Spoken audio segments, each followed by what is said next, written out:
تو اس کا ملبہ محض وزیروں پہ ڈال دینا وزیر اعظم کے لیے کافی ہے آپ کے خیال سے؟ وہ بری ذمہ ہوگا یہ کہہ کے کہ جی یہ لوگ کام نہیں کرتے، میں کیا کروں، ٹیم اچھی نہیں ہے؟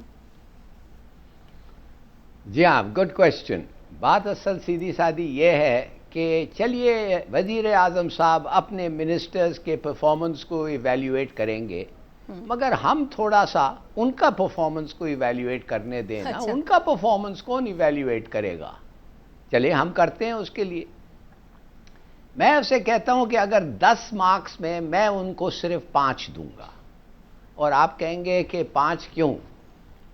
دیکھیے 0 مارکس میں دوں گا for selecting the wrong person for the job. غلط آدمی کو ایک نوکری کے ڈھونڈنے کے لیے وہ تو ایک پاس ماسٹر ہو گئے ہیں.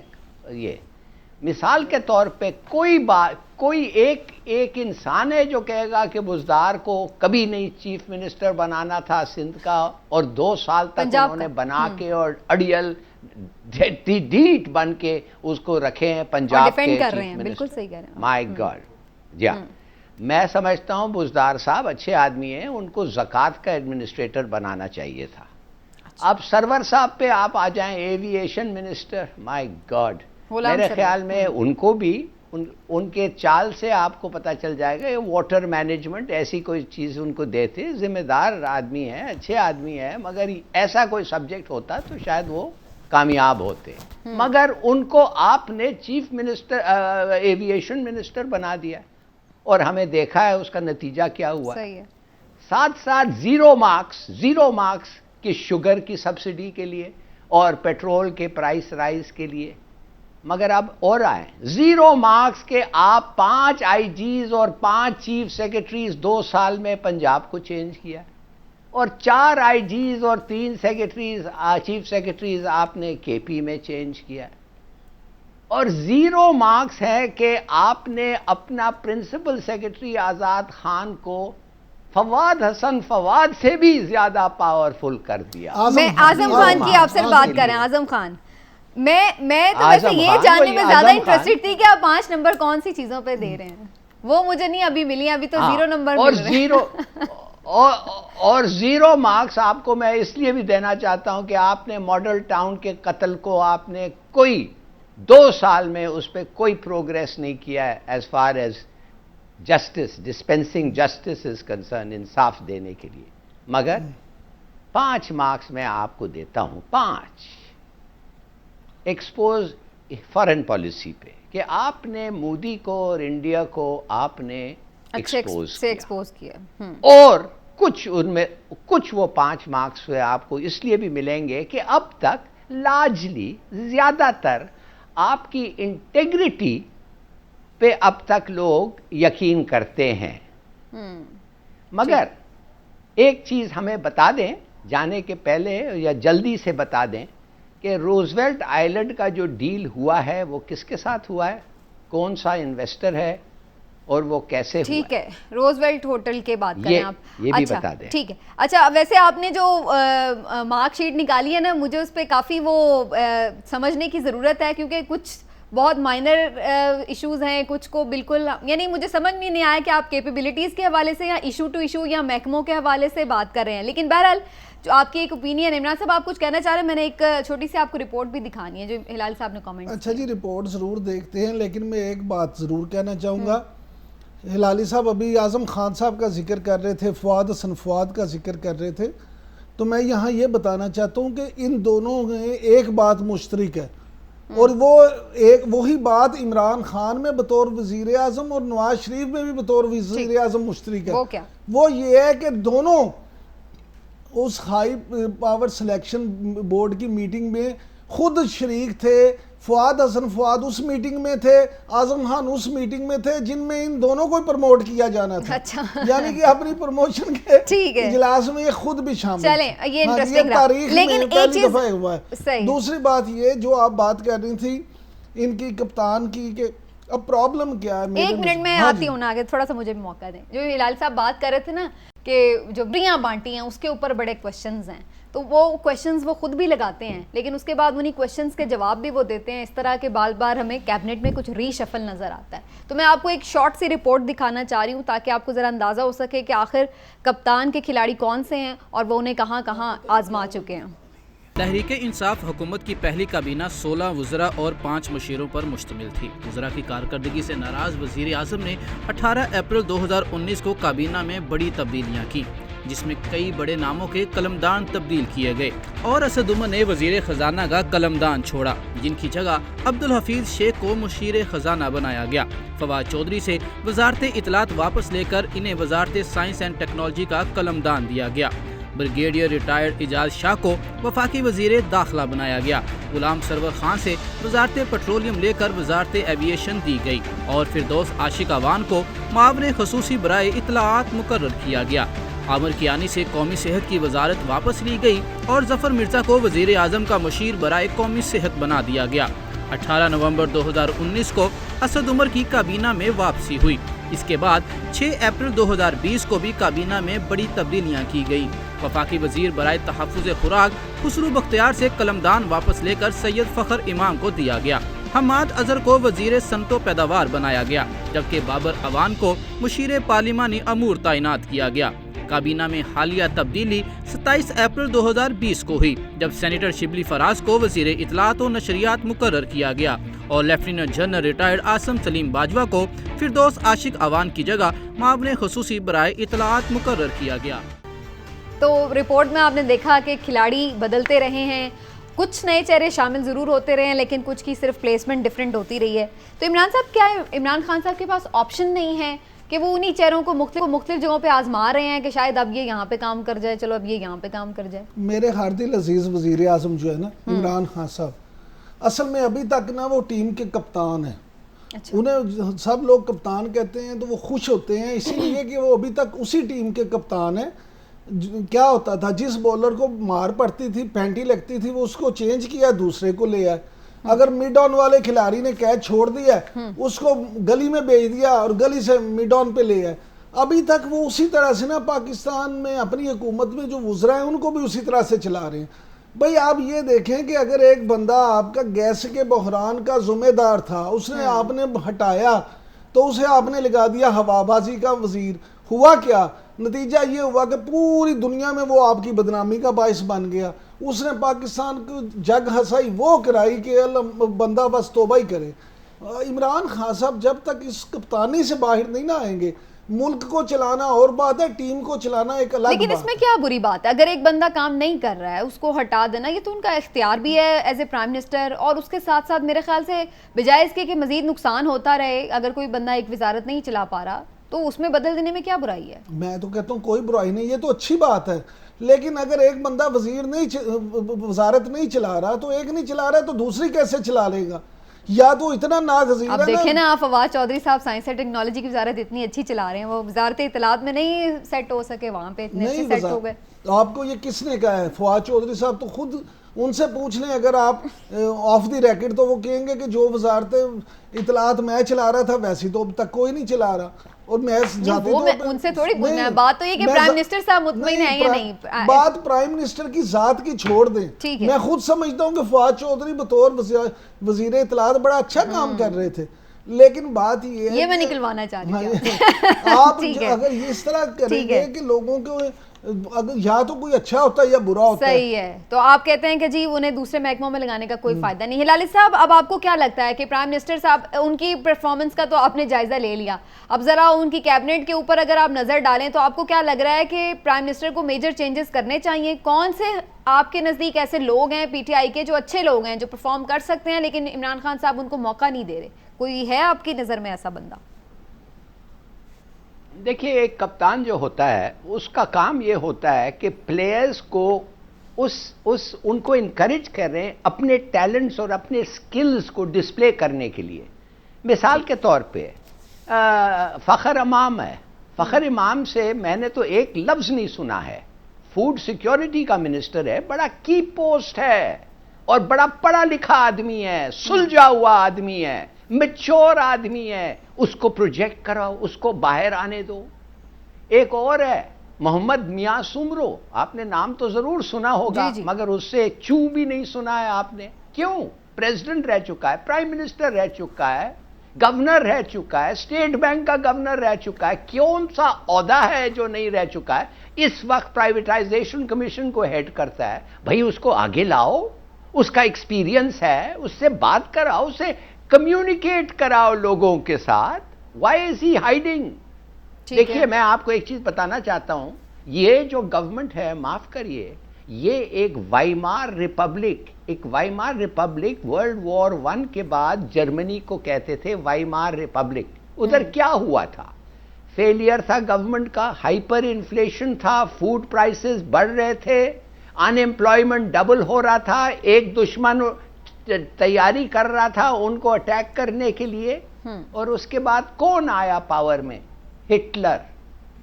میں بتانا چاہتا ہوں عمران خان صاحب کو کہ ہم جو ہیں، ہم چاہتے ہیں کہ وہ کامیاب ہو، ہم چاہتے ہیں وہ سکسیسفل ہو، ہم سمجھتے ہیں، لیکن انہیں اپنے میں ارد گرد سمجھتا صحیح ہوں، لوگ، کیا میں کیپیبل لوگ رکھنے چاہیے. بالکل ٹھیک ہے. چلیں جی، واقفہ نہال کی مگر سٹوری آپ ٹھیک ہے. یہاں پہ تھوڑی سی ایک اور بات، مجھے آپ یہ بتائیں کہ ٹڈی دل کا جو ہمارے ہاں بحران ہے، ابھی فوڈ سیکیورٹی کی بات ہلالی صاحب کر رہے تھے، مجھے آپ یہ بتائیں کہ خود وزیر اعظم صاحب اس کا کتنی دفعہ ذکر کر چکے ہیں. حتیٰ کہ عالمی ادارے تو اب یہ کہہ رہے ہیں کہ یونائٹڈ نیشن تک یہ کہہ رہا ہے کہ اگر پاکستان نے اس پہ قابو نہ پایا تو پاکستان کی زراعت جو ہے 40% تک اس سے متاثر ہوگی. تو وہ فوڈ سیکیورٹی اگر اسی طرح کی کارکردگی رہی نا تو اللہ معاف کرے، یہاں کرونا سے برس جو ہے نا ہمارا مسئلہ یہ خوراک بن جائے گی. آپ یہ بالکل ٹھیک ہے. چلیں جی، واقفہ نہال کی بڑی سٹوری بھی ہے ہمارے پاس، وہ بھی آپ کو دیں گے، لیکن تھوڑا سا آپ کو اس کے لیے کرنا ہوگا ایک بریک. لیتے ہیں ناظرین، واپس آتے ہیں تو مزید بات کریں گے پولیٹیکل ایکٹیویٹیز کی جو ملک میں ہو رہی ہیں بریک کے بعد.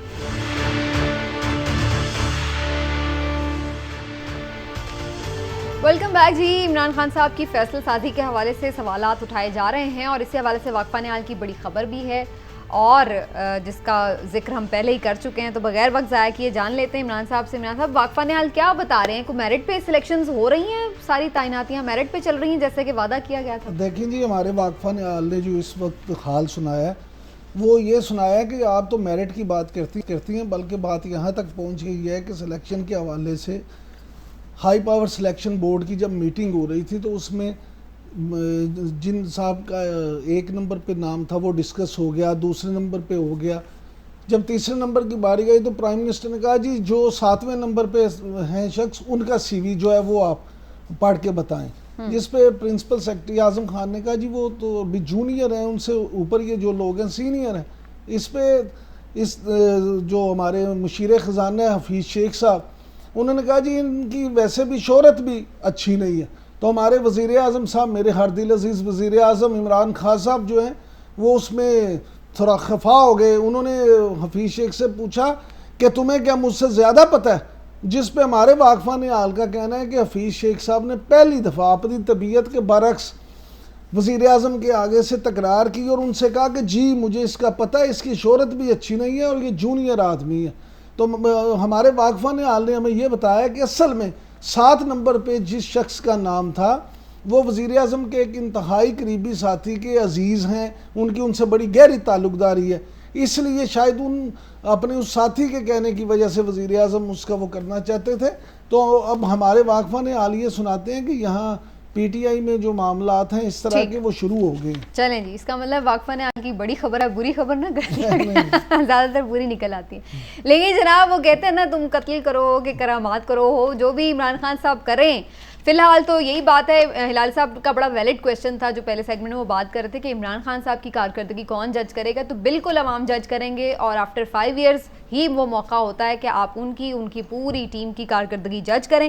لیکن شیخ رشید صاحب بھی یہی بات کہہ رہے ہیں. وہ کہہ رہے ہیں کہ اپوزیشن میں تو اتنا دم ہی نہیں ہے کہ وہ عمران خان کو کچھ کہہ سکیں. عمران خان پورے کریں گے 5 سال. اگرچہ ہم دیکھ رہے ہیں کہ آج کل اپوزیشن بڑی سرگرم ہوئی ہوئی ہے، پھر سے ایک دفعہ ملاقاتیں بھی ہو رہی ہیں. مولانا صاحب کی زرداری سے بھی ملاقات ہوئی ہے اور اس سے کچھ دن پہلے انہوں نے آل پارٹیز کانفرنس بھی بلائی تھی، اس میں پی ایم ایل این کی بھی شرکت تھی اور دیگر جماعتوں کی بھی. تو یہ ساری کھچڑی تو پک رہی ہے، لیکن کیا اس کا کوئی فائدہ ہوگا؟ شیخ رشید احمد کہتے ہیں کوئی فائدہ نہیں ہوگا. کیا کہتے ہیں وہ سن لیجئے. عمران خان کے بارے میں عمران خان 5 سال پورے کرے گا انشاءاللہ تعالی. اور اس اپوزیشن میں کوئی دم نہیں ہے. یہ اپوزیشن جو ہے اگر ان میں دم ہوتا تو یہ 2 سال کوئی سوائے ٹاک شو کرنے کے ان میں کوئی سکت نہیں ہے. ہلالی صاحب، ڈیئر ہلالی صاحب، اگر جان کی امان پاؤں تو اپوزیشن سے متعلق چھوٹا سا سوال آپ سے کر لوں کہ ذرا بتا دیجئے، آپ کو بھی اتنے ہی کنوینئنٹ لگ رہے ہیں عمران خان صاحب کے 5 سال، انہیں اپوزیشن سے کم از کم کوئی خطرہ نہیں ہے، جو چاہے یہ کر لیں، یہ عمران خان صاحب کو اپوزیشن کم از کم کچھ نہیں کر سکتی؟ دیکھیے میرے خیال میں کہ شیخ رشید جو ہے زیادہ تر accurately what he seeing is true. مثال کے طور پہ دیکھیے زرداری صاحب کا آج کیا مشورہ تھا ہمارے مولانا صاحب کو. انہوں نے کہا کہ بھائی تمہیں جلدی کیا ہے، آرام سے بیٹھے رہو، یہ تو خود ہی گر جائیں گے، وہ تو خود they will fall by their own weight. آپ کو جلدی کیا ہے؟ بات اصل یہ ہے کہ سمینہ اتنے سارے چیزیں ہیں گورنمنٹ کے ہاتھ میں اس وقت. اپوزیشن کے جتنے لیڈرز ہیں میرے خیال میں ایک بھی نہیں ہے، یا وہ جیل کے طرف اس کا رخ نہیں ہے، یا نیب کے طرف رخ نہیں ہو، یا انکوائری کے طرف اس کا رخ نہیں ہو. تو یہ وہ ایسا موقع نہیں ہے، وہ نہیں چاہتے کہ گورنمنٹ کو خواہ اچھالے. For what? اور کیا ہے ان کے پاس آلٹرنیٹیو؟ تو وہ نہیں. مولانا صاحب بس ان کو جلدی ہے، پہلے سے ہی ان کو جلدی ہے. وہ تو آپ کو پتا ہے 3 مہینے پہلے نکل آئے تھے، پتہ نہیں ان کو کیا جلدی ہے. اور وہ ہونا تو کچھ نہیں ہے. آخر ان کے کتنے سیٹس آنے ہیں بھائی الیکشن میں؟ 5 آنے، 7 آنے، کیا ہونا ہے؟ I mean we've seen him. Right. تو آپ کا خیال یہ ہے کہ دونوں جو اپوزیشن کی بڑی جماعتیں ہیں، P M L N and people's party, وہ انٹرسٹڈ نہیں ہے؟ عمران صاحب سے پوچھتے، عمران صاحب دونوں بڑی جماعتیں، اس کا مطلب انٹرسٹڈ نہیں گورنمنٹ گرانے میں، جو ہم پچھلے ویک بھی کافی ڈیٹیل میں ڈسکس کر چکے ہیں. میں اپوزیشن پہ تو بعد میں بات کروں گا. پہلے میں اپنے محترم شیخ رشید صاحب کو ایک مشورہ دینا چاہوں گا. میں کہوں گا شیخ رشید صاحب کو اس قوم کے حال پہ رحم کریں. 2019 اور 20 کی جو کارکردگی رپورٹ آئی ہے، تو جو ٹارگٹ انہوں نے اچیو کرنا تھا ریلوے نے اس سال میں، سرکاری اعداد و شمار کے مطابق اس میں 2,78,73,00,000 روپے کی کمی ہے. شیخ صاحب آپ سے اپنا محکمہ سنبھالا نہیں جا رہا، آپ پتہ نہیں ملک کی سیاست کے ارسطو بن جاتے ہیں. نون لیگ کی جب حکومت آئی تھی تو پہلے سال ان کا ریونیو تھا 18 ارب، جو وہ بڑھا کے آخری سال میں لے گئے تھے 40 ارب. وہ بھائی وہ بڑے ہی گندے لوگ تھے، انہوں نے کام ہی کوئی نہیں کیا، لیکن انہوں نے ریلوے میں آمدن تو بڑھا لی تھی. آپ کی باتیں اتنی بڑی بڑی کرتے ہیں اور آمدن آپ کی پوری وہ نہیں ہوئی جو آپ کا ٹارگٹ تھا. چلیں اب ذرا اب آ جاتے ہیں اپوزیشن پہ. میری بات سنیں، اب تو بین الاقوامی جو آپ کے ہیں نا میڈیا کے ادارے، ان میں یہ رپورٹیں خاص طور پہ جو بڑے اہم سمجھے جاتے ہیں میگزین جن کی بڑی اہمیت ہے، ان میں یہ رپورٹس چھپنے لگ گئی ہیں کہ پی ٹی آئی کی حکومت جو ہے وہ اس وقت پاکستان میں اس کے ہاتھ سے چیزیں نکلتی جا رہی ہیں. اب معاملہ یہ ہے کہ فارن پالیسی میگزین نے بھی اس پہ لکھ دیا ہے، جو بڑا ایک اتھینٹک سمجھا جاتا ہے. اب یہاں ہمارے یہاں یہ ہے کہ اپوزیشن کو بس یہ کہہ دیتے ہیں جی ان کے ہاتھ میں نہیں ہے. آج جو ملاقات ہوئی ہے آصف علی زرداری صاحب کی، مولانا فضل الرحمان کی، بلاول بھٹو زرداری کی، میں کہتا ہوں جی چاہے اس سے کچھ نہ نکلے، لیکن ایک بات ذہن میں رکھیں کہ اس ملاقات کا مقصد یہ نہیں ہے کہ کوئی ہنڈیا تھی پاک گئی. اس ملاقات کا مقصد ایک تو زرداری صاحب کو دوبارہ میڈیا کے سامنے لانا تھا، عوام کے سامنے پیش کرنا تھا اور بتانا تھا کہ جناب جو لوگ ان کی بیماری کے والے سے باتیں کر، حالانکہ وہ اگرچہ وہ بہت بیمار ہیں، لیکن پھر بھی ایک دفعہ ان کو اپنے ووٹر کو سپورٹ دینے کے لیے بالکل ہم دیکھ رہے ہیں فوٹیج میں وہ بیٹھے ہوئے ہیں. اور دوسری بات یہ ہے کہ مجھے آپ یہ بتائیں کہ مولانا صاحب جو ہیں، آپ ان سے 1001 اختلاف کریں، لیکن سیاسی بساط کو بڑی بہتر انداز میں نہ صرف سمجھتے ہیں بلکہ ایک زیرک کھلاڑی ہیں، زیرک سیاستدان ہیں. اب مولانا صاحب نے اپنا بھی تو کوئی منجن اور چورن بیچنا ہے، تو انہوں نے بھی ہلکی پھلکی موسیقی چھوڑی ہوئی ہے. پورے پاکستان میں اگر یہ بات پتہ ہے تو اب اپوزیشن اس کوشش میں ہے کہ اگر یہ حکومت اب فیل ہو رہی ہے، اگر یہ حکومت پرفارم نہیں کر رہی تو ہم اس کو ایکسپوز بھی کریں اور اپنے آپ کو متبادل قیادت کے طور پہ بھی پریزنٹ کریں. ٹھیک ہے، لیکن چودھری شجاعت صاحب نے جو آج بات کی، انہوں نے مولانا کے دھرنے کے حوالے سے بھی بات کی کہ وہاں تو کوئی آمنا سامنا ہو جانا تھا مدارس کے طلباء کا اور پولیس کا بالکل تیاری تھی، وہ تو ہم لوگوں نے جا کے بیچ بچاؤ کرایا. پرویز الہی نے عمران خان کو سمجھایا ہے، پھر ساتھ ہی انہوں نے مشورہ دیا کہ سب کو لے کے چلیں عمران خان صاحب. یہ وہ تو آپ کو ان کی اس بات کے حوالے سے جو انہوں نے مولانا کے پہلے دھرنے کے بارے میں کی اور پھر جو اب وہ جس طرح سے وہ اسٹیٹمنٹ دے رہے ہیں اس ٹائمنگ کے حوالے سے کچھ لگ رہا ہے آپ کو کہ کوئی خاص بات ہے؟ مولانا میں اور چودھری شجاعت میں ایک بات مشترک ہے، دونوں جو ہے نا اپنے اپنے دوستوں کے اشارے پہ چلتے ہیں. مولانا جس کے اشارے پہ آئے تھے اسی کے اشارے پہ چلے گئے، چودھری شجاعت بھی اسی کے اشارے پہ گئے اور انہوں نے باعزت ایگزٹ دے دیا. اب جو مرضی کھچڑی پکاتے رہے. لیکن ویسے وعدہ تو نہیں پورا ہوا مولانا صاحب کے ساتھ جو ہوا تھا مارچ میں. ضروری تھوڑا کئی وعدے ہوتے ہیں. ٹھیک ہے، پھر کرونا بھی تو آ گیا، وہ وعدہ ہی کیا جو وفا ہوگی. رائٹ، چلے جی ایک بریک لے لیتے ہیں ناظرین، واپس آتے ہیں تو بات کرتے ہیں کراچی کے عوام کی مشکلات کا ذکر کریں گے کہ آخر کے الیکٹرک کیوں نہیں بجلی دے پا رہی ہے، کہیں کوئی سازش تو نہیں ہو رہی. ایک بریک کے بعد.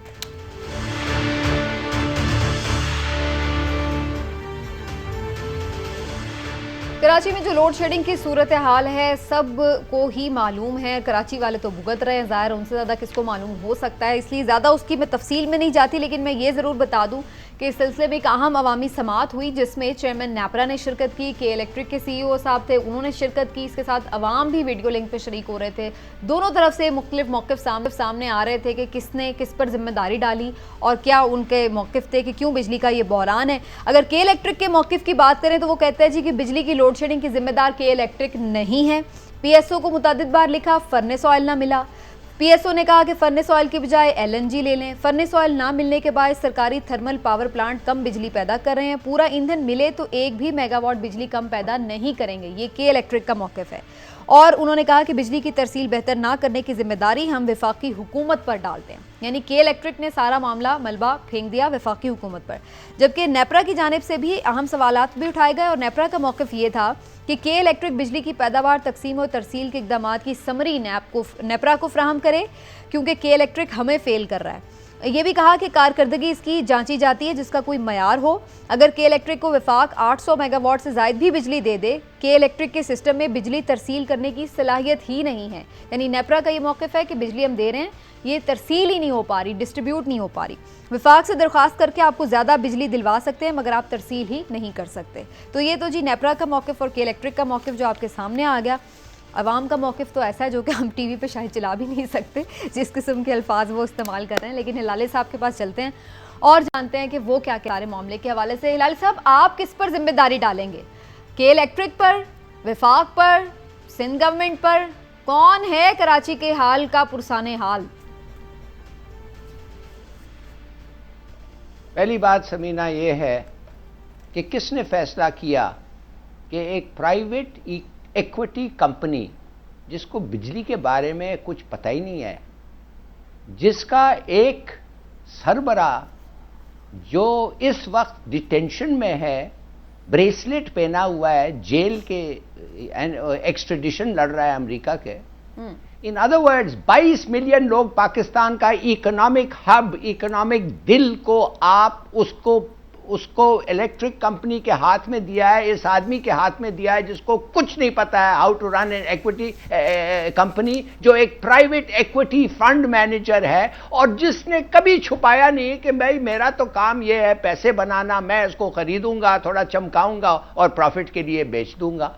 کیا اس نے کبھی سوچا کہ میں لانگ ٹرم انویسٹمنٹ کروں گا، مثال کے طور پہ کہ نئے ٹرانسمیشن لائنز میں بناؤں گا؟ نہیں، اس نے یہ سوچا کہ یہ جو تانبا ہے، کاپر ہے، جو ایکسپینسو ہے، جو پرفیکٹ کنڈکٹر آف الیکٹریسٹی ہے ان کانٹراسٹ ٹو ادرز، اس کو میں بس بیچوں گا، پیسے بناؤں گا اور اس کے جگہ میں کوک کے کینز اور بیئر کے کینز اس کو ایلومینیم کے فارم میں استعمال کروں گا بجلی اور کرنٹ بھیجنے کے لیے. اس کا ریزلٹ کیا ہوا کہ 30 سے 40% ٹرانسمیشن لائن کے لاسز ہوتے ہیں. آپ آ کے دیکھیے کراچی کا، یہ دیکھ رہی ہے آپ کا یہ بتا رہا ہے. صاحب میرا یہاں پر آپ سے سوال یہ ہے کہ یہی سارے پرابلمز کے باوجود بھی رمضان میں بھی ہم دیکھ رہے تھے بجلی تو پوری ہو رہی تھی، اتنی بری صورتحال تو نہیں تھی. یہ یکدم یہ ساری سچویشن کیوں ہو گئی ہے؟ یہی ترسیلی نظام، یہی سارا مسئلہ، یہی کے الیکٹرک نہیں یکدم. وہ تو ایکسپلین کیا ہے نا جی، وہ تو انہوں نے کیا ہے، وہ کیا ہے پی ایس او نے کہا ہے کہ انہوں نے 2 مہینے پہلے ہمیں آرڈر کرنا تھا، انہوں نے آرڈر نہیں کیا. یہ کہنے لگے ہم نے کچھ پتہ نہیں کیا ان کا کیا جواب ہے. They had to give us 2 months notice, ہم نہیں منگوا سکتے. یہ سب بکواس ہے. 30 اور 40% لاس جب ٹرانسمیشن میں ہوتا ہے, آپ مجھے بتائیں کون سی کمپنی دنیا میں ہے جو ایسی چل سکتی ہے؟ What is this? What are you doing with Pakistan? آپ کو پتا ہے یہ کھڈے کھود رہے ہیں میرے گھر کے باہر, یہ آ کے ہر وہ جو بارش ہوتی ہے تو ان کے جو پولز ہیں وہ آپ اس کو چھوئیں تو آپ مر جائیں گے, اور مرے ہیں لوگ ادھر, اور وہ ابھی اس کو ارتھ کرنا چاہتے ہیں. جس طریقے سے وہ ارتھ کر رہے ہیں آپ یقین نہیں کر سکیں گے کہ آپ سوچیں گے کہ میں پتہ نہیں کس صدی میں رہ رہی ہوں. I mean it is pathetic. اور دیکھیے اور 2-3 باتیں بتاؤں آپ کو میں. یہ جو سب کو پتا ہے کہ کرپشن ادھر ہوا ہوگا, کیا بکتا ہے پاکستان میں جو کرپشن اور کمیشن اور کک بیکس نہیں ہوتے ہیں؟ آپ مجھے بتائیں. ہمیں پتا ہے چھپا بھی ہوا ہے, کس کو کتنا کمیشن دیا ہے, کتنا آفر ہوا ہے, کس کو اب کتنا کمیشن آفر ہو رہا ہے. اچھا, اس کو تو پرائم منسٹر صاحب تو لے گئے تھے نا, یہ ابرار نقوی کو, اس کو ادھر کیا کہتے ہیں, یہ چائنا لے گئے تھے اس کو. کیوں گئے بھائی اس کو چائنا؟ یہ کیا کرے گا آپ کے ساتھ, یہ کیا کرے گا؟ بیچنا چاہتا ہے جائے بیچ دے. میرا simple my point of view is کہ نہ انہوں نے جو وعدہ کیا کہ کول کمپنی کول مائن ایک شروع کریں گے, سوری کول جنریٹنگ پاور ہاؤس, وہ بھی نہیں کیا. $3 جو بڑھ گیا ہے 2019 میں, ان کو اجازت ملی تھی ریٹ بڑھائے, وہ 2016 سے لے رہے ہیں. ٹھیک ہے, تو آپ کو لگتا ہے کہ انکمپیٹنس بھی ہے اور اس کے ساتھ ساتھ کرپشن بھی ہے, اور یہی وجہ ہے کہ اس کے سزا جو ہے وہ ساری عوام بھوگت رہے ہیں کراچی کے. لیکن عمران صاحب, آپ کو کیا لگ رہا ہے کہ یہ معاملہ وفاقی حکومت کی نیگلیجنس ہے, یا آپ کو لگ رہا ہے کہ کوئی ڈیلیبریٹلی کچھ اس میں ایسی انوالومنٹ ہوئی ہے جس کی وجہ سے جو وہی کمپنی جو کچھ 1-2 مہینے پہلے صحیح پرووائڈ کری تھی, اب تو دیکھیے نا, جو انہوں نے چیئرمین نیپرا نے بھی بات کی ہے کہ اسکول کالجز بند ہیں, 300 سے 400 میگا واٹ ویسے ہی آپ کے پاس اضافی ہونی چاہیے تھی بجلی, لیکن وہ الٹا آپ سے ڈیمانڈ پوری نہیں ہو رہی. سمینا اگر 2018 میں دیکھیں نا تو ان کا جو نیٹ پروفٹ تھا کے الیکٹرک کا وہ 29 کروڑ 50 لاکھ امریکی ڈالرز تھا. اچھا, 29 کروڑ 50 لاکھ, جو کہ اس سے پچھلے یعنی 2017 کے مقابلے میں 57%, 57% زیادہ تھا. بھائی یہ ایک پرائیویٹ کمپنی ہے جو پیورلی صرف منافع کے لیے کام کر رہی ہے, اس کی طرف سے لوگ جائیں باڑ میں. میری کچھ لوگوں سے بات ہوئی جو ماہرین ہیں, انہوں نے مجھے کہا کہ آپ کو کس نے کہا کہ فرنس آئل کا مسئلہ ہے؟ وہ کہتے ہیں کہ الیکٹرک تو فرنس آئل کے ذریعے بنانا ہی نہیں چاہتی بجلی, یہ اسی لیے تو انہوں نے ایڈوانس آرڈر نہیں کیا تھا. اس کی بنیادی وجہ یہ ہے کہ کمپنی یہ سمجھتی ہے کہ فرنس آئل سے بنانے سے اخراجات جو ہیں وہ بڑھ جائیں گے, پیداواری اخراجات, اس لیے یہ تو بہانہ بنا رہے ہیں. بات یہ ہے کہ شنگھائی الیکٹرک جو ہے نا وہ دلچسپی رکھتی ہے کہ الیکٹرک خرید رہے ہیں. ٹھیک, انہوں نے 5 جو چائنا کی بات کر رہے ہیں لالی صاحب بھی, ہاں جی, انہوں نے کہا بھی ہے 5 دفعہ, لیکن پرابلم یہ ہے کہ یہ تو ایک ایسا انہیں سونے دینے والی مرغی ہے. آپ جو کراچی کی جو بات ابھی ہلالی صاحب کہہ رہے تھے, ہلالی صاحب یہ کراچی ایک ایسا پاکستان کا حصہ ہے جس میں آپ دیکھ لیں کہ 45% ریوینیو جو ہے وہ کراچی سے جنریٹ ہوتا ہے. آپ کی صنعتوں سے وابستہ جو ہے نا 60% بالکل کراچی ہمارا معاشی ہب ہے, سب کچھ ہے. اب ایشو یہ ہے کہ آپ اس کے ساتھ یہ سلوک کریں گے تو کیا ہوگا, بٹھا بیٹھ جائے. کیا واپس لیا جا سکتا ہے اس کو سرکاری تحویل میں, الیکٹرک کو کیوں نہیں لیا جا سکتا؟ یہ اگریمنٹ میں ہو سکتا ہے ایسا؟ نہیں, ہر چیز ہو سکتی ہے, آپ کورٹ میں جا سکتے ہیں, آپ ان سے کیا دیکھیں. اصل چیز تو ہے کہ ایک کمپنی جو لوگوں کو بجلی مہیا کرتی ہے اگر وہ صحیح طرح نہیں کرتی تو آپ اس کے خلاف کورٹ میں جا سکتے ہیں. آپ یہ ساری چیزیں اب دیکھیں نا, جیسے سرکاری محکمے پہلے کون سا ہمارے ٹھیک کام کریں جو اس کو بھی ہم لے کے واپس پھر. بات یہ نہیں ہے, بات یہ ہے کہ مختلف سرکاری محکموں کے کاموں کی نوعیت مختلف ہوتی ہے. ٹھیک ہے, بجلی تو ایک آپ کی ایسی بیسک ضرورت ہے کہ جس کے بغیر اب آپ جی بھی نہیں سکتے. چلے میں لاسٹ کامنٹ لالی صاحب سے لیتے ہوئے, لالی صاحب آپ کو کیا لگ رہا ہے سر, اس کو واپس لے لینا چاہیے, گورنمنٹ کو دوبارہ سے اون کر لینا چاہیے, اس مسئلے کا آپ کو حل کیا نظر آ رہا ہے ان نٹ شیل, کیونکہ اب تو مانسون بھی شروع ہو چکا ہے اور ہمیں زیادہ برے حالات نظر آ رہے ہیں, تو وٹ ڈو یو سی کہ اس کا حل کیا ہے, سولوشن کیا ہے, وٹ از دی سولوشن؟ دیکھیے یہ نقوی کے پیسے ختم ہو گئے ہیں, یہ ایک کیش کاؤ ہے ان کے پاس جو اب تک وہ استعمال کر رہا ہے, اس لیے آپ دیکھ رہے ہیں بیک ڈیٹڈ ریٹس ویٹ سب بڑھ رہے ہیں. اب آپ پوچھ رہے ہیں میں کیا کر سکتے ہیں اس وقت. بھائی بات سیدھی سادی یہ ہے کہ شنگھائی کارپوریشن ہے, ایک چائنیز کمپنی ہے, اب پتہ نہیں وہ کتنے وہ کیا ہے, میں نے ان کا کوئی اسٹڈی نہیں کیا ہے، مگر اگر ان کے بونافائیڈز ٹھیک ہیں، اگر وہ گورنمنٹ بیکنگ ہے، اگر ان کی ایکسپیرینس ہے، اور اگر ان کا کچھ پلان ہے کہ ٹرانسمیشن لاسز کم کرنے کے لیے، اور اگر آپ کا پلان ہے کہ یہ لوگ جو میٹر ایک نام پہ لیتے ہیں اور دوسرے دن نام وہ اس کا وہ بل نہیں دیتے ہیں اور دوسرے دن وہی میٹر دوسرے کے نام پہ لیتے ہیں، میں صرف سوچے بس یہ کرپشن کو بھی ختم کریں نا، خدا کے لیے نااہلی کو بھی دیکھنا ہے اور کرپشن کو بھی ختم کرنا ہے، لیکن جو بھی لینا ہے اب کی بار پہلے سے اسٹڈی کر کے سوچ سمجھ کے لیں، بجائے اس کے کہ بعد میں یو ٹرن لینا پڑے اور یہ سوچنا پڑے کہ اس کا غلط ہم نے فیصلہ کر لیا۔ ایک مسئلے سے نکلیں دوسرے مسئلے میں جانے سے بہتر یہ ہے کہ پہلے سے ہی سوچ سمجھ کے فیصلہ کیا جائے کہ آخر اس مسئلے کا مستقل بنیادوں پر حل ہے کیا۔ اسی نوٹ کے ساتھ آج کے پروگرام سے آپ سے اجازت چاہیں گے ناظرین، اپنا فیڈ بیک ضرور دیجیے گا، کل انشاءاللہ آپ سے پھر ملاقات ہوگی، اجازت دیجیے، اللہ حافظ۔